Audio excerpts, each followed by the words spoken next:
There are some people who carry grudges like a shadow, long after the incident has passed, long after the words have been spoken, and long after others have moved on. They never forgive easily. At first glance, this trait might seem straightforward, someone holding on to anger, resentment, or betrayal. But the psychology behind this behavior is far more intricate, layered, and rooted in experiences that shape the way a person navigates the world. Understanding why some people struggle to forgive is not about excusing hurtful behaviors, but about recognizing the patterns and emotions that influence our actions, the vulnerabilities they mask, and the ways these patterns echo through a person's life. To begin exploring this, it's important to acknowledge that the inability to forgive often stems from an intense emotional response to perceived injustice or betrayal. For some, these experiences may be isolated events, but for many, they are accumulations of repeated experiences where boundaries were crossed, trust was broken, or emotional needs were neglected. In essence, the refusal to forgive can be a form of self-protection. When trust has been violated, the mind instinctively builds walls. Holding on to anger or resentment may serve as a way to prevent future hurt, as if keeping the past alive is a means of maintaining control in a world that feels unpredictable or unsafe. This protective mechanism, however, has profound consequences, not only for interpersonal relationships but for the individual's inner life. Psychologically, people who struggle to forgive often exhibit heightened sensitivity to betrayal and injustice. Studies in personality psychology suggest that traits such as high neuroticism and low agreeableness correlate with difficulties in letting go. Those high in neuroticism are prone to experience emotions more intensely, they feel anger, fear, and disappointment deeply. For them, an offense is not easily compartmentalized, it echoes internally, revisiting itself in memories and imagined scenarios.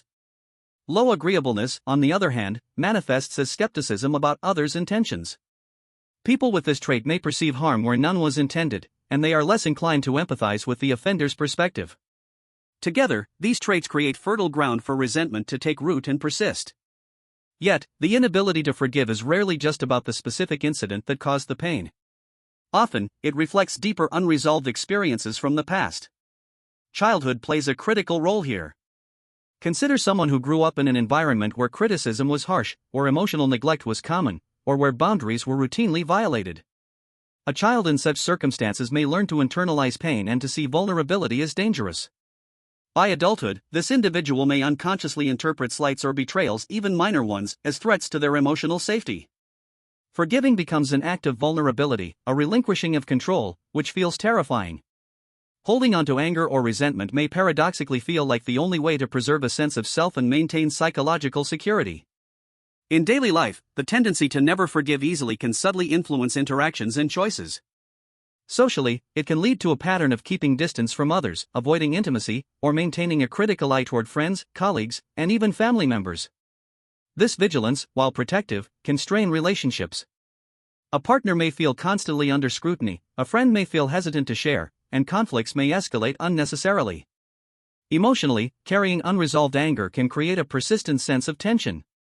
Sleep may be affected, attention may be consumed by ruminative thoughts, and even moments of joy may be tinged with bitterness. In many cases, the person who refuses to forgive becomes their own captive, tethered to past harms that continue to influence their present. The phenomenon of holding grudges also has a cognitive dimension. Our brains have a remarkable ability to replay scenarios, anticipate threats, and reinforce memories associated with strong emotions. When someone is hurt, the mind encodes the memory with vivid intensity, often focusing on the negative aspects while discounting any mitigating circumstances. Over time, these memories become highly accessible, triggering recurring feelings of anger or resentment. Psychologists call this a negativity bias, a survival-oriented mechanism that originally helped humans avoid threats. But in the context of personal relationships, this bias can trap individuals in cycles of unforgiveness, making it difficult to release old wounds even when the original threat is no longer present. It is also important to explore the distinction between forgiveness and condoning. Forgiving does not mean excusing the offense, forgetting what happened, or allowing oneself to be hurt again. Rather, it is a deliberate act of emotional release and acknowledgement of pain without letting it dominate one's inner life. People who resist forgiveness often conflate the two, believing that letting go is tantamount to weakness or complicity. They fear that releasing anger will diminish their sense of justice or allow the offender to escape accountability. In this way, the inability to forgive reflects a deeply human tension between self-protection and emotional freedom. Yet, there is a paradoxical truth in this behavior. The act of holding on to anger and resentment may offer a sense of temporary control, but it is ultimately limiting. Research in health psychology demonstrates that chronic anger and unforgiveness can increase stress, elevate blood pressure, and even contribute to immune system dysfunction. Psychologically, these emotions reinforce rumination, heighten anxiety, and perpetuate a cycle of negative thinking. Relationships are affected not only because of the interpersonal tension but because the person's own capacity for trust, empathy, and joy is diminished. The mind, in protecting itself, inadvertently restricts its own emotional growth. Understanding the psychology of those who do not forgive easily also opens the door to compassion, both for oneself and for others. Recognizing that this behavior often originates in early experiences, emotional vulnerabilities, and a need for self-preservation reframes it not as moral failing, but as an adaptive, albeit imperfect, strategy. It allows us to see that the person who struggles to forgive is often managing fear, insecurity, and pain in ways that may have been necessary at one point but no longer serve their well-being. This insight can spark curiosity about one's own tendencies. In what ways do we cling to past offenses, and how might that be affecting our lives today? The path to cultivating forgiveness, or at least reducing the grip of resentment, is neither linear nor simple. It begins with self-awareness, acknowledging the emotions we carry without judgment. Mindfulness practices can help, as they train the mind to observe feelings without becoming absorbed by them, creating the mental space to choose responses rather than react impulsively. Cognitive reframing, another psychological tool, encourages considering alternative interpretations of an offense, recognizing that people act from their own limitations, fears, and past experiences. Over time, these practices can help loosen the rigid hold of grudges, allowing a person to interact with the world from a place of choice rather than compulsion. Equally important is the practice of self-compassion. Many who struggle to forgive are also harsh with themselves, judging their own emotional responses or fearing they are too weak for letting go. Learning to extend kindness inward, to validate one's pain while gently challenging the need to hold on to it, is transformative. Forgiveness, in this sense, is as much an internal act as it is relational. It is about reclaiming one's emotional freedom and cultivating resilience.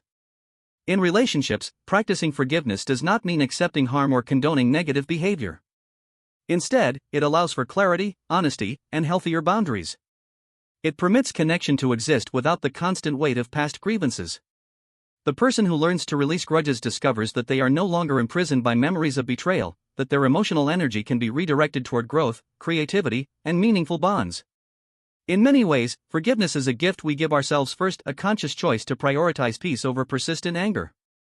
Ultimately, the psychology of people who never forgive easily teaches us about the complexity of human emotion. It reveals how early experiences, personality traits, and cognitive patterns intertwine to shape behavior in adulthood. It underscores the delicate balance between self-protection and emotional well-being, between justice and compassion. And it reminds us that while grudges may feel justified or necessary at times, they are not inevitable. Healing, understanding, and growth are always possible. By cultivating awareness, empathy, and self-compassion, each of us has the ability to loosen the grip of the past, to step into a present defined not by resentment, but by choice and freedom. In learning to forgive, or at least to release the weight of unforgiveness, we open the door to a life that is less burdened, more connected, and profoundly alive.